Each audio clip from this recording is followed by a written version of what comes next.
देखिए, विधानसभा चुनाव है और हम लोग धारावी के आम लोगों की लड़ाई लड़ रहे हैं। हम लोग ना ही यहाँ पे कोई हमारे रिश्तेदार को, हमारे परिवार को, हमारे बहन को वोट मांग रहे हैं, ना ही हम लोग कोई विकासक के लिए वोट मांग रहे हैं। हम लोग वोट मांग रहे हैं धारावी के आम लोगों के लिए, क्योंकि पिछले 40 सालों से धारावी के आम लोग जो है वो परेशान है। यहाँ पे आम लोगों के लिए शौचालय नहीं है, यहाँ पे ना ही स्कूल बन पाया, ना कॉलेज बन पाया, ना यहाँ पे स्वास्थ्य के लिए कोई अस्पताल बन पाया। धारावी में आप देखोगे तो जगह जगह पे आपको कूड़ा कचरा दिखेगा, जगह जगह पे कचरे का ढीक दिखेगा। यहाँ पे अभी विकास के नाम पर धारावी के लोगों को धारावी के बाहर भगाने का प्लान चल रहा है और इस प्लान में सभी लोग शामिल है।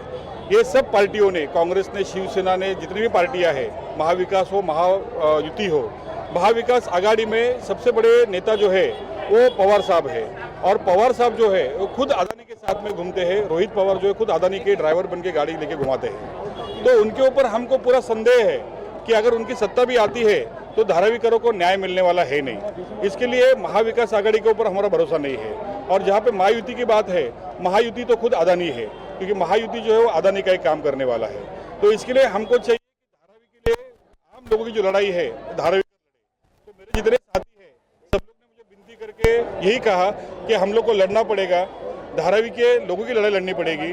धारावी के लोग जो अमानवीय जीवन जी रहे हैं, बेसिक जो ह्यूमन राइट्स है, यानी शौचालय हो, स्कूल हो, स्वास्थ्य हो, इससे हमारे लोग जो वंचित है, उनको अगर हमको न्याय देना होगा तो हमको चुनाव लड़ना पड़ेगा।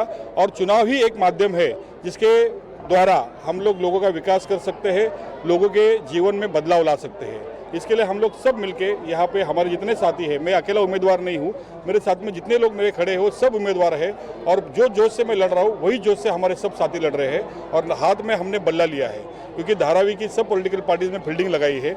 अगर ये बल्ला आउट होता है हमारा तो पूरी धारावी जो है वो आउट हो जाएगी और हमको मानपुर के डंपिंग ग्राउंड पे या भांडू मुलुंड विक्रोली के सॉल्ट पैन पे फेंका जाएगा। इसके लिए हम लोग ये चुनाव लड़ रहे हैं। इस बार के चुनाव में कौन कौन से धारावी के लिए बड़े मुद्दे हैं जिनको आप पकड़ के चुनाव के इस क्षेत्र में आए हैं? देखिए, यहाँ पे जो विधायिका है उनका परिवार 40 साल से राज कर रहा है, लेकिन यहाँ पे 40 साल में कुछ विकास नहीं हुआ। इसके लिए हमने सबसे पहला उनको यही सवाल पूछा कि हमको पिछले 40 साल का हिसाब दो।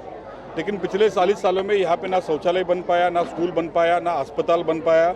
यहाँ के अगर आप कचरे की अवस्था देखोगी तो बहुत खराब है। लेकिन अब वो कौन सा मुद्दा लेके आई है? अदानी हटाओ, धारावी बचाओ। धारावी के लोग जो है यहाँ पे हमारे यहाँ पे सनराइज भी नहीं पूछते, मतलब सूरज की किरण भी हमारे घर पे नहीं पहुँचते। ऐसी ज़िंदगी हम लोग जी रहे हैं। तो हमको सबको विकास चाहिए, लेकिन विकास के नाम पर धारावी के बाहर हमको जाना नहीं है। धारावी के हर एक परिवार को घर के बदले घर मिले, दुकान के बदले दुकान मिले, ये लड़ाई मैं पिछले 10-12 साल से लड़ रहा हूँ। पहले मैं लड़ाई वर्षा गायकवाड़ के खिलाफ ही लड़ता था, क्योंकि वही यहाँ से 40-20 साल से वही विधायक रही है, वही यहाँ पे मंत्री रही है और पूरी पॉलिसी जो है वो उनके कार्यकाल में ही बनी है। लेकिन आज वो मैदान पे उतरती है और लोगों को बोलती है अदानी हटाओ, धारावी बचाओ, धारावी के लोग बाहर भेजेंगे। तो धारावी के लोगों को उनके ऊपर भरोसा नहीं है और धारावी के लोगों के साथ में उन्होंने पहले धोखाधड़ी की है, क्योंकि उनकी बहन जो है ज्योति गिरी गोसावी, उनका नाम उसने चेंज कर दिया है, उसका एड्रेस चेंज कर दिया है और जून 2024 में ये सब कारनामा करने के बाद में अब वो धारावी की बेटी बनकर धारावी के लोगों के सामने आकर वोट मांग रही है। ये सबसे बड़ी धोखाधड़ी है। इसलिए हमने शपथ पत्र 500 रुपये के बॉन्ड पेपर पर बनाया है। मैं धारावी के सभी लोगों को ये बॉन्ड पेपर के माध्यम से 6 गारंटियाँ जो है, ये मैंने 6 गारंटी जो है धारावी के लोगों को दी है। इसमें सबसे पहली गारंटी ये है कि धारावी के सभी लोगों को 24 घंटा और मुफ्त शौचालय मिले, क्योंकि यहाँ पे शौचालय माफिया है और यहाँ पे 12 बजे शौचालय बंद किया जाता है और सुबह 5 बजे खोला जाता है। तो 12 के बाद में अगर किसी को टॉयलेट आती है तो उसको अपने घर में ही करनी पड़ती है और उसकी वजह से बीमारी फैलती है। दूसरी गारंटी यहाँ पे मैंने शिक्षा के लिए, स्वास्थ्य के लिए दी है, क्योंकि स्वास्थ्य की यहाँ की ऐसी व्यवस्था है कि यहाँ पे नया अस्पताल नहीं बन पाया, यहाँ पे कोई हेल्थ क्लिनिक नहीं है, कुछ नहीं है। धारावी के लोगों को साइन हॉस्पिटल जाना पड़ता है, एक बेड पे 3-3 लोग को लेटना पड़ता है, 3-3 सोना पड़ता है और प्राइवेट अस्पताल में जाओगे तो लाखों रुपया बिल लेके वो लोग लूटते हैं। तो इसके लिए हमने यहाँ पे स्वास्थ्य की गारंटी दी है। शिक्षा के लिए यहाँ पे एजुकेशन मिनिस्टर रहते हुए भी वर्षा गायकवाड़ ने कोई भी स्कूल कॉलेज यहाँ पे नहीं बनाया। धारावी के लोगों को धारावी के नाम पर धारावी के बाहर एडमिशन नहीं मिलता। ऐसे काफ़ी लोग हैं, खाली पिन कोड की वजह से उनको एडमिशन नहीं मिलता, ऐसी परिस्थिति है। तो धारावी के बच्चों के भविष्य के लिए हम लोग धारावी में एक आधुनिक करियर लैब बनाने की कोशिश करेंगे, जिसके धारावी के बच्चों को आगे क्या करना है वो पता चले। हमारी चौथी गारंटी जो है वो धारावी को कचरा मुक्त करने के लिए है, क्योंकि धारावी में जगह जगह पे कूड़ा कचरा है और वो कचरे से ही रोगराई फैलती है और लोग बीमार पड़ते हैं। तो हम लोग कचरे की योग्य प्लानिंग करेंगे और पूरा कूड़ादानी लगाएंगे। हमारी पांचवी गारंटी ये है कि धारावी के हर व्यक्ति को, हर परिवार को घर के बदले घर मिले, दुकान के बदले दुकान मिले और धारावी का एक भी परिवार जो है ये विकास के नाम पर धारावी के बाहर नहीं जाए। हमारी छठी गारंटी ये है कि धारावी के सभी उद्योगों का आधुनिक तरीके से धारावी में पुनर्वसन हो, क्योंकि धारावी में गारमेंट इंडस्ट्री है, प्लास्टिक इंडस्ट्री है, फूड प्रोसेसिंग इंडस्ट्री है, लेदर इंडस्ट्री है, कुंभारवाड़ा है। तो ये सभी उद्योग जो है पुनर्वसन के नाम पे धारावी के बाहर ढकेलने का प्लान जो है ये हुआ है।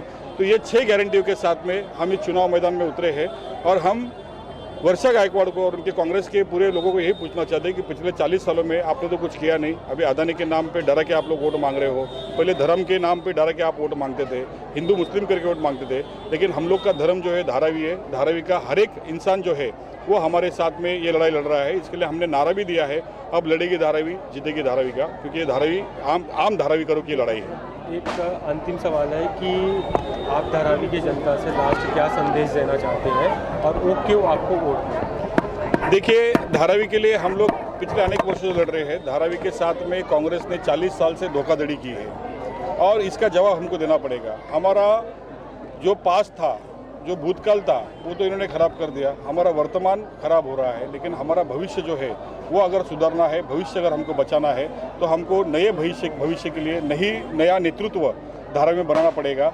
और नए नेतृत्व के लिए हम सब धारावीकर तैयार है और धारावी की तरफ से बल्लेबाजी करने के लिए मैं मैदान में उतरा हूँ। स्टार प्रचारक अलग अलग राज्यों से यहाँ आ रहे हैं, यहाँ भी आ रहे हैं, कितना प्रभाव उनका रहता है कि वोट साइड हो जाए? देखिए, ये लोग जात की, धर्म की ये राजनीति करते हैं। तेलुगु वोटर्स को लुभाने के लिए कर उन्होंने रेवंत रेड्डी को लाया, लेकिन वो भूल गए रेवंत रेड्डी की अदानी की डील है तेलंगाना में। तो वैसे आदमी को लाके वो खुद अपने आप को एक्सपोज कर रहे हैं कि धारावी के बारे में उन्होंने डील की है। कल यहाँ पे माधवी लता आई थी, जो हिंदू मुस्लिम के लिए बहुत सुप्रसिद्ध है, जो हिंदू मुस्लिम हमेशा करते हैं, दंगे लगाने की बात करते हैं। तो ऐसे दंगेखोरों को ये लाने की यहाँ पे कोशिश कर रहे हैं। कल इमरान प्रतापगढ़ी आया था, मुसलमानों के वोट लेने के लिए इनको ये सब करना पड़ता है। अगर इन्होंने विकास किया होता, धारावी में कुछ भी काम किया होता, मैं आपके माध्यम से मैं वर्षा गायकवाड़ को चैलेंज देता हूँ कि अगर उसने धारावी के लिए अगर 5 काम किए होंगे, तो 5 काम बताओ कि आपने धारावी के हित में किए हैं, तो मैं आने वाला चुनाव जो है ये मैं नहीं लड़ूंगा और मैं उनके लिए जनता के सामने जाके वोट मांगूंगा। तो वो काम के आधार पर नहीं, ये स्टार प्रचारक और ये हिंदू मुस्लिम, ये अदानी, इनके नाम पर वोट मांगने की कोशिश कर रहे हैं।